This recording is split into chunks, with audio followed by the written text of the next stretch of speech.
Good morning, Ram Nation. We are back with another edition of DNVR Rams live from my home studio, driven by your Front Range Toyota stores. Toyota, the official vehicle of DNVR.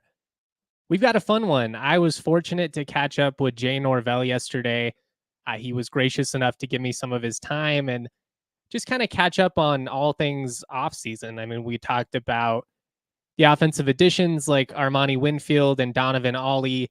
There was definitely a conscious effort to get bigger, stronger, more athletic at the skill positions, and kind of putting some talent around BFN and Torrey Horton. It was fun to get his perspective on all that. We talked about the offensive line depth and how it's probably in the best spot that it's been since Norvell came to Fort Collins. We talked about the defensive additions and kind of what they've tried to do there. They want to be more aggressive in man coverage this year, so they went out and they got some corners that they feel like are able to kind of help them there. Obviously, they're going to lean on the veteran presence in the safeties and then, the defensive line, which is going to be interesting to see kind of how they're able to adjust post Mohamed Kamara. He talked about that. There's probably not going to be a guy that puts up the type of production that he had, like 13 sacks, 20 something tackles for losses or tackles for loss, whatever it was. But he does feel like they've got some guys that are really poised to kind of break out, people like Newer Gatkuth, Mukendi Wakalanji, and then, at linebacker, Boom Jock. So I'm really excited to see kind of how this team all pieces together. I think you guys are really going to enjoy this interview. We'll get to that here in just a couple of minutes. But I also yesterday caught up with Isaiah Stevens. He did a media session, him and 5 other prospects, including San Diego State's Jaden Ledee. They all worked out for the Warriors, and I appreciate the Warriors that they actually do a media session following all of their workouts. Makes sense. I mean, they're one of the premier NBA teams. I'm sure they're trying to soak up every little ounce of coverage they're able to get there. But I hopped on a Zoom and, Brohard was on it. Tyler King actually was not from the Gazette, but a couple other people, Nathan from the Reporter Herald. And it was just kind of fun to hear what Isaiah had to say in terms of what he's been working on. All of that, how the process has been. So we've got some clips actually of Isaiah from that media session, courtesy of the Golden State Warriors. Here's him kind of talking about the experience and just kind of what he brings to the table, specifically, his facilitating and ball skills more than anything. How was the workout? What sort of things did you work on? It was a good workout. Got up a ton of shots, a lot of competitive 1-on-1, 3-on-3, different variations of it. So it was a lot of fun. I thought we had a good group that really competed today. What's this whole process been like for you? How many stops have you made and just how have they maybe differed? Today was my 6th workout. I've been at a few others. All of them have been pretty competitive up to this point.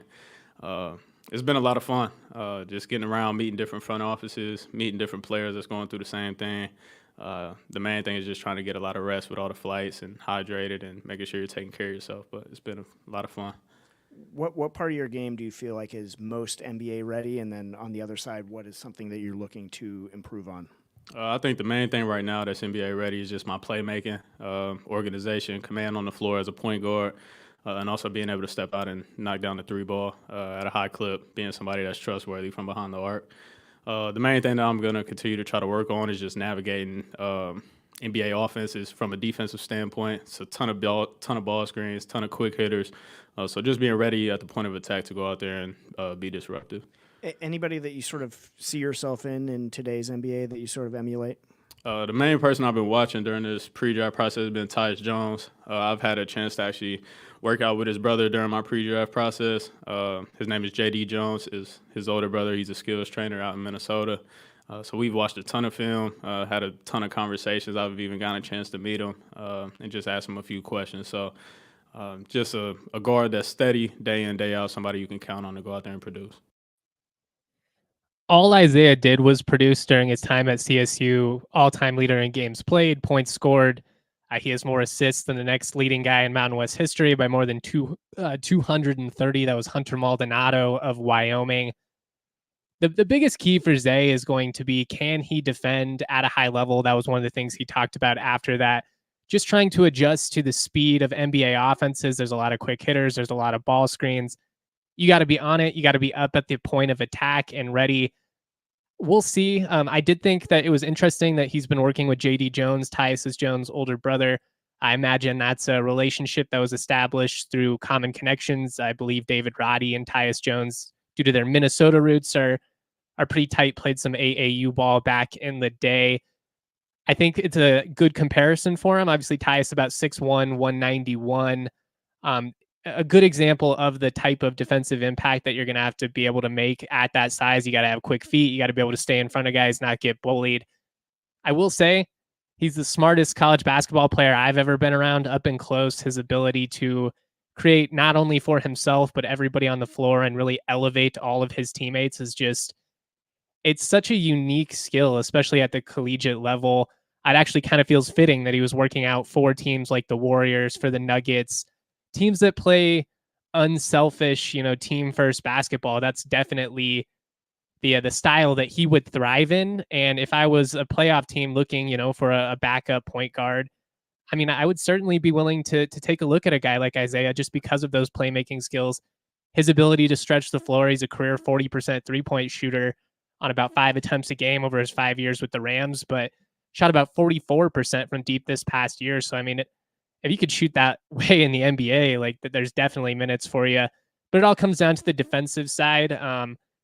I also asked him a little bit just on whether he had talked to Nick Clifford, what that process is like, whether he feels like Nick is kind of ready to take that next step as the face of the program and all that. I mean, Zay felt like he would have been in a good spot either way, as did I. I've said many times, I do think he is an NBA guy. I think he's going to benefit greatly by coming back and having a chance to refine his game. But here is Isaiah Stevens talking about Nick Clifford returning to CSU. Yeah, man, me and Neek talk all the time. I've gotten a chance to talk to him since going back. I'm excited for him. Either decision, I felt like he couldn't go wrong necessarily. He's just ultra talented, has so much upside. But him going back to CSU will only open up, I think, even more opportunity in the future. He'll be able to step into a different leadership role, a different role on the offensive end, and he'll also be a catalyst on the defensive end. So I'm looking forward to just seeing how he kind of molds and shapes this team because they're going to have to create their own identity, man, and I'm excited for it. Do you think he's ready to take that next step kind of as the essential face of the program? Absolutely. Somebody who lives in the gym and puts others first. I think it'll be easy for him, man. He's a guy that's willing to put winning above all else, and I think if that's your leader, more times than not, things are going to work themselves out. High praise for Nick Clifford from Isaiah Stevens. I'm certainly excited to see just kind of how he handles that role. I think he's spot on in saying that they are going to have to create a new identity. It's been a half decade now of essentially Isaiah and Roddy being, those faces of the program, the guys that, you were going to depend on in the crunch time. And Nick obviously had some really huge moments for CSU a year ago. His performance against Nevada in the Mountain West tournament, and really, I mean, his performance against Virginia as well. That's as good as anybody played for CSU all year. But it's going to be different without Zay there. It's going to be different from a shot creation standpoint. And I do think that Nick, as the season went on, actually kind of demonstrated that a little bit better, that he had some of those skills in his bag. Obviously, early on in the year, it was all about his scoring. And then, I mean, he was the best defender on the team. So getting him back is huge. Big stuff happening. We obviously wish Zay well. I hope he gets a chance this summer in the G League or the Summer League, and then, the G League after that to kind of prove himself. All it takes is one team to give him a shot. I know he's not the biggest guy. I know he's a little bit older than prototypical NBA prospects, but I mean, if there isn't a role in professional basketball for a guy like Isaiah Stevens, I don't know. The dude is so damn savvy, so skilled. And like, that's the kind of guy you want in your locker room that's always inherently looking to make everybody else better. So exciting stuff for Zay. We're going to get to that interview here with Jay Norvell in just a second. Like I said, caught up with him yesterday. Really appreciate CSU football for putting that together. They've been great in terms of access. Jay has always been really accessible, goodness gracious. Since he came over from Nevada, he's been in studio multiple times. He had no problem hopping on the Zoom with me earlier this week, and I just wanted to say I really appreciate that. Not all coaches, I mean, you're seeing it with the Broncos right now. They have really limited access in a way that we've never seen. it makes it really hard to, tell unique stories, to give the fans the type of coverage that they desire if, you limit that access. And I just really appreciate that guys like Norvell, like Nico Medved, they understand that. They understand that, allowing people like me and Kevin Lytle to, be there up and close by the program, we can do some pretty cool stuff. So I'm really thankful for it. I know you guys are going to enjoy it real quick. Trucks have always been a part of Toyota's DNA for generation. Toyota has built durable legends destined for greatness and perfect for Colorado. Whether you're conquering off-road trails or hauling the weight of the world, there's a Toyota truck that's just right for you. Check out the 2024 Tacoma or the iconic 2024 Land Cruiser. They offer 17 models with available all-wheel drive or four-wheel drive like the Epic 4Runner. They also offer more low and zero-emission vehicles combined than any other automaker to give numerous choices to reduce their carbon footprint. There's 16 different hybrid vehicles to choose from, like the Tundra iForce Max hybrid truck. Not to be outdone, Toyota SUVs take command on the road and on the trail, so you can explore the road less traveled without sacrificing smooth city rides in SUVs like the RAV4 and Grand Highlander. Toyota is a proud partner of CSU Athletics, the official vehicle of DNVR. I also want to shout out Circa Sportsbook. I have so much love for the Circa Resort and Casino. We talk about it all the time. If you want to be in a Vegas state of mind, but hey, you're right here in the Mile High City, you can get a little action on with the Circa Sportsbook. What's great about Circa, they strive to give you the best splits possible when you're getting more like minus 115, minus 120 odds at other books. Circa, you're getting minus 110. They're highly transparent. They don't limit based on their winnings. Every player has the same limits, unlike other books who do limit as soon as you start winning. There are real people behind the Circa Sports brand who resolve issues in a timely fashion. Unlike other books who use chatbots, download the app at circasports.com. Circa Sports bets can be made while physically located in the state of Colorado. Must be 21 or older. All rights reserved. Circa Sports Colorado encourages you to gamble responsibly. Gambling problem, call or text 1-800-GAMBLER or just visit problemgamblingcolorado.org. Here's that interview with Jay Norvell talking about all the offseason additions, his thoughts on the 2024 schedule, expectations for this year, the areas they need to be better, the areas they're trying to be more explosive, that what they're trying to refine. All of that. Appreciate everybody tuned in. If you're looking on Twitter, come over and watch on YouTube. It's a better product. Appreciate everybody in the Toyota chat giving us a thumbs up. Here's that interview with Jay Norvell. I'm really pleased because we have head coach Jay Norvell once again on the DNVR Rams podcast. It's the off season, which is very short these days in the coaching circuit. They've got freshmen coming in. They've got recruits coming over the next month. But just you went to Ireland, right, over the summer? Yeah, or spring, I suppose. Yeah, I did have a trip to Ireland. I went over there with some alumni guys, and a pretty amazing place over there. We played some golf over there, went to Dublin and went to Kinsale and played a couple of amazing courses over there. And one was Old Head, which is just, it's like Pebble Beach on steroids. So it's pretty awesome. Are they harder over there? Some of the courses are really hard. The links courses are really hard. And, I think the other part of it is the weather is tough. We got really lucky. It rained the first day, but after that, it was incredible weather. And so, it's usually windy and rainy in Ireland. And the caddy said, if you have 100 days, you'll probably get 75 that'll be rainy and windy. But we were lucky, every day we were there, it was beautiful. That sounds awesome. Yeah, pretty cool. You guys added a lot of players between the winter and the spring. In particular, at the skill positions, you went out and got some big athletic guys at wide receiver, at tight end, Jackson Warren. How do you kind of feel about the depth of the skill positions going into this fall?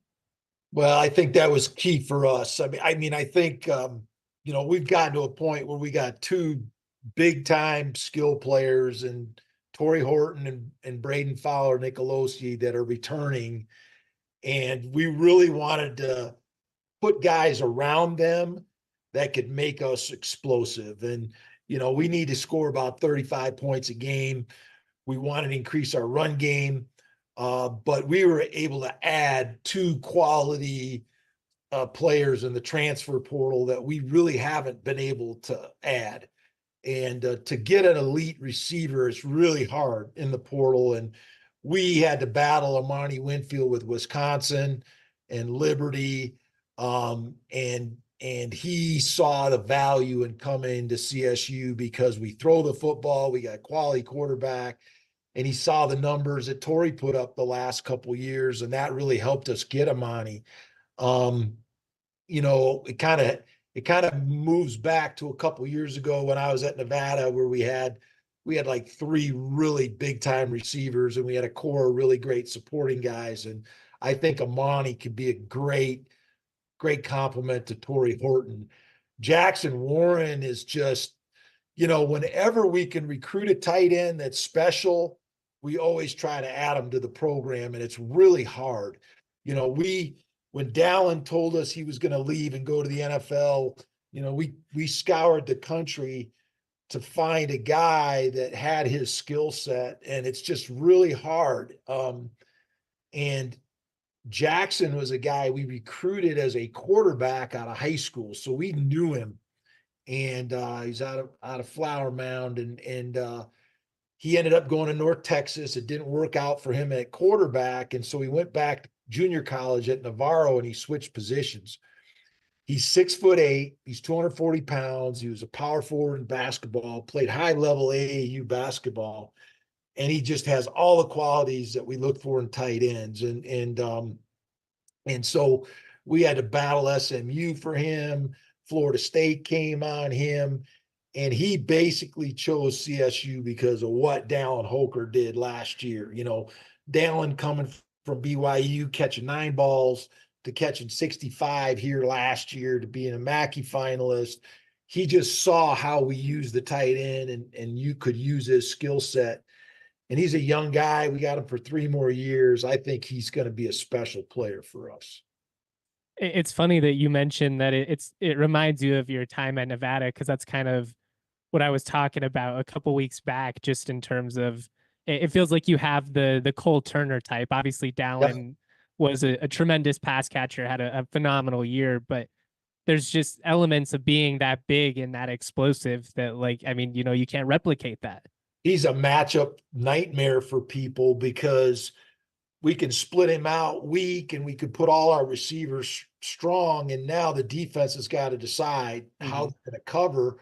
And he's just a mismatch for any DB. He's a mismatch, and he's faster than linebackers and safeties. So it just gives us, you know, options. And especially as we get closer to the goal line, he's such a threat. And so, you know, Braden loves him already. And I just think they're going to have a special chemistry together. You mentioned at the beginning here and then throughout the spring that just wanting to run the football more consistently was an emphasis. You know, ball control, all of that things, you know, just kind of trying to probably give your defense a little bit of a break, but also probably limit some of the stuff that held you guys back a little bit last year. How do you feel about the progress you've made in that regard, the state of the running back room, and just kind of like that direction of your goals? I think that's a huge part of our season in 24. You know, we went back and really looked at every element of our season last year. We had 7 one-score games. We had 4 games that went down to the very last play. And so we're just looking at how can we control the game and how can we finish games. And being able to run the ball effectively when we want to run them, when everybody knows we want to run it, really matters. You know, they changed the rules in college football where there's a running clock on first down. And what you see happen, if you watch an NFL football game, everybody's trying to get a lead, and then they run the clock out. Yeah, they sit on it. And so college football is becoming a little bit more like that because the rules are getting more towards the NFL style rules. And so the second half of games goes very quickly now. It's much quicker than it used to go before that rule change. And so you have to be able to adjust, and you have to understand that. So being able to finish the game by running the football, and keeping it in our hands, the end of the Colorado game, the end of the UNLV game, those were games where if we could have kept the football away, those are wins for us. And so those are really critical situations that we want to improve on. I think our offensive line has got more depth than we've ever had since we've been here. And we're getting veteran skill players that have some physicality. If you look at all of our receivers, we are good size. I mean, we have 6'2 plus, Dylan Goffney's 215 pounds, Donovan Ollie's 210 pounds. We just added Armani Winfield. He's 206 pounds. Torrey Horton now is getting in that 190 range. All of our perimeter players are good size. I mean, Jackson Warren at tight end, Vince Brown. Those are all kids that are 6'5 plus, 235, 40 pounds. And so that helps us on the perimeter be a more physical team and running the football. And then the other part of that, we played 7 one-score games last year. And let's face it, we played with a walk-on running back for a majority of that time. And Van did a great job for us. But, Avery was hurt. Kobe Johnson was hurt. We didn't really use Justin Marshall and Damian Henderson till late in the year. And so having depth at running back, having all those guys healthy and having them available to run the football, we feel is going to make a huge difference in this season. Was it just about those guys needing to be trustworthy, I guess? I mean, I'm sure it's hard for freshman running backs to crack the field right away. Yeah, I think the hardest thing for us, for a freshman running back, is that they need to know how to run the football, but they also need to understand pass protection. Mm-hmm. And I think that's where Van was a little bit ahead of those guys being in our system. They understood how to pick up blitzes. They understood their role in the passing game. And so that's what made it tough for Justin and Damian to get on the field early last year. Those kids have been in our system. They're super talented. And, and we got another good one coming in, and Jalen Dupree, who was a player of the year in Arkansas. Mm-hmm. And so he's a guy that's going to be hard to keep off the field too. He's a big athletic guy too. I heard some SEC schools came in on him late. Yeah, and Arkansas did late too. And, he was just a couple of carries away from being the all-time leading rusher in the state of Arkansas, which is really saying something.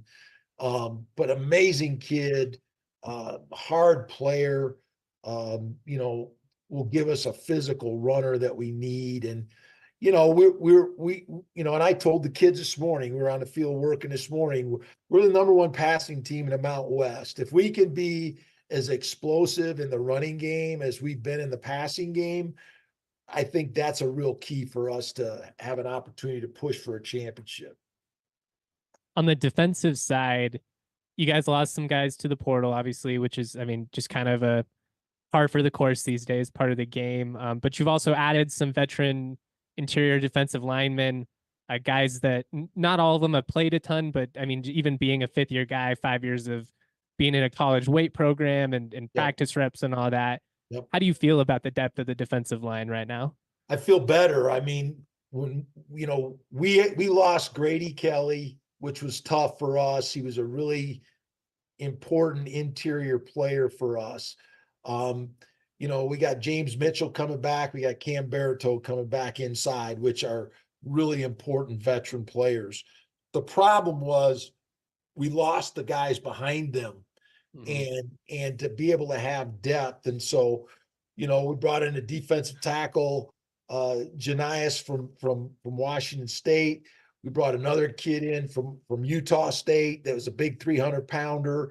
And then we brought Will in from Florida International, another defensive tackle, 3 kids that are 300 pounds that give us physicality and depth on the interior of our defensive line. And now we got a bunch of guys that have been on the edge, guys like Mukende, mm-hmm. guys like Newer Gatooth, guys like DeAndre Gill, who all need to step up and be the type of consistent players that we've recruited them to be in the program. We're not going to have a Mo Kamara out there, but I think by committee, we're going to have a lot of really athletic, consistent players at defensive end that can play winning football for us. We also brought in Gabe Kitschke from Wisconsin, who's a Valor kid, big, strong defensive end. I think he's going to be a really good player in our program. That's what I was going to ask you. Is he going to be at defensive end? Because it seemed like he got some snaps at outside linebacker, played on the line a little bit, was kind of all over there.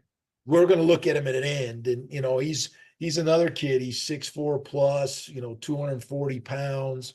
We're going to play him at a defensive end for us. How do you feel about the secondary right now? I mean, you bring a lot of veteran presence back at the safety positions. Obviously, you added some guys in the spring that were here with Isaiah Sissima and Larry. What are your thoughts on the secondary right now? I really like the two corners we brought in. I think they're different than the kids we had last year. Isaiah and Elias, they're a little bit more quick twitch. Their change of direction and man skills are probably a little bit better than we had a year ago. Dom Jones did not go through spring. He had a shoulder, but he also gives us a guy we're bringing back at the corner position that gives us athletic ability and length. We just signed a kid from junior college, Chris Jackson, that is really athletic. He's a Tex 10, 600-meter guy. So I feel like we're probably more athletic at corner than we were a year ago. We got the veterans back there, and Jack Howell and Henry Blackburn. Jalen Gardner, it might be our most athletic player back there. And we're going to definitely have a role for him, whether it's nickel or rotating at safety. So we've got a core of guys that we feel like really are better than what we've had and give us a lot of flexibility back there and experience. And then, I mean, it's often underlooked, but just how big is it returning both of your specialists, guys who are both coming off of really successful seasons? Yeah, I really think we got a chance to be the best special teams team we've ever had. And because we have really top flight returning specialists, I think that, Patty Turner is a weapon at punter. He was a guy that when we first got him, he'd never played American football. His growth and maturity as a punter in college football is huge. He can punt the ball deep. He can directional punt it. He's the best, pooch punter that I've ever been around. He can drop the ball inside the 10 and not kick it into the end zone. So we've got a great weapon at punter. Jordan Noyes, I think, came in last year. He made a lot of big kicks for us. The kicks that he had at Boise were huge. The kick that he had at UNLV at the end of the game probably should have won the game for us. He had a huge kick in the snow at Air Force. I mean, those are big kicks that he had. And so he's capable of winning games for us and scoring when we need him to, and then we got the best punt returner. I wouldn't trade him for anybody in football, and Torrey Horton. Yeah. And so, and we got Kobe Johnson back who ran about a kickoff back for us last year against Washington State. So we have better athletes in our core. And I love our specialists on teams. So that's got to be a difference maker for us. I don't want to take up too much of your time, but just last thing I want to ask you while I have you, what are your thoughts on the schedule as a whole? Obviously the showdown being on CBS Saturday night prime time, like that's a pretty big deal. Yeah, no doubt. I love our schedule. I think a couple things. First of all, anytime you get 7 home games, it's a blessing. So we get an extra home game to play in Canvas Stadium. I think we play 3 weeks in a row at home after our first road game. We go to Texas, which is going to be a great challenge for us. We're going to play in the heat in Austin at 2:30. So we got to get our kids prepared for that. But I really think we have a football team that's about our team. We got to go out every week and do the things we need to do to win football games. Playing Colorado at home, we don't play them every year. There's going to be a break in that schedule after this year. I know our kids are super excited to play them again, and to play them at home is huge in front of our fans. I think it's probably going to be, people are saying it's going to be the biggest sporting event we've ever had here in Fort Collins, and I'm excited to have the opportunity to play that game. But playing the number of games we have at home, our schedule is really favorable. With all the home games that we have and the teams that we have coming in at home. So I'm excited about it. We're going to finish the year at home on a Friday, against Utah State.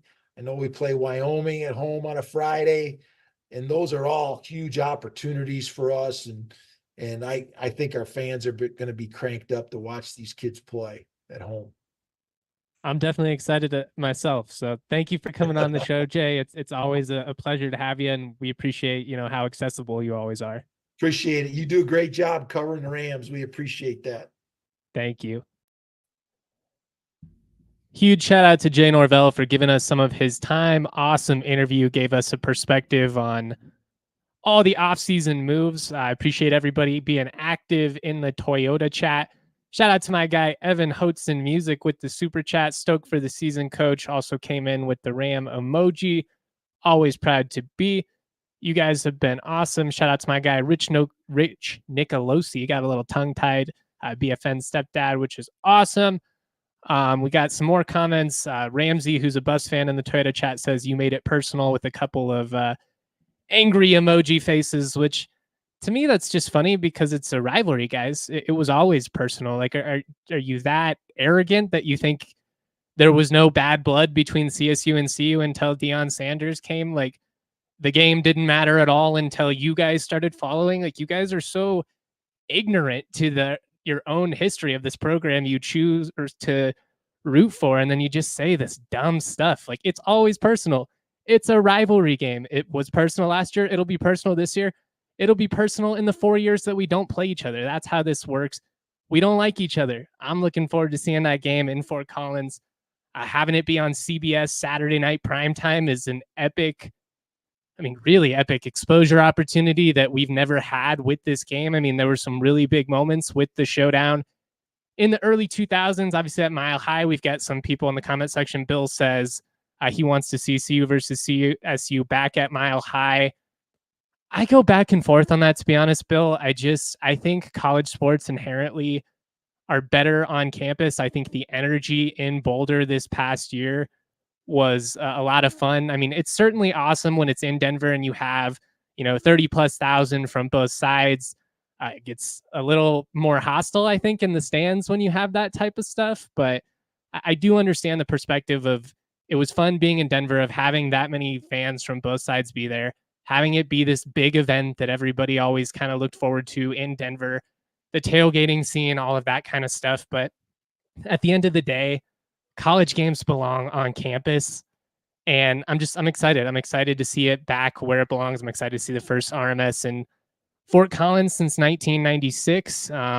Actually, the next two showdowns are going to be in Fort Collins because you'll play in this year, then we'll have a 4-year break. And then what is that, 2028 or 2029, whatever it is, we'll start the series back up again. Then I think it'll be 2 on, 2 off for basically the next decade.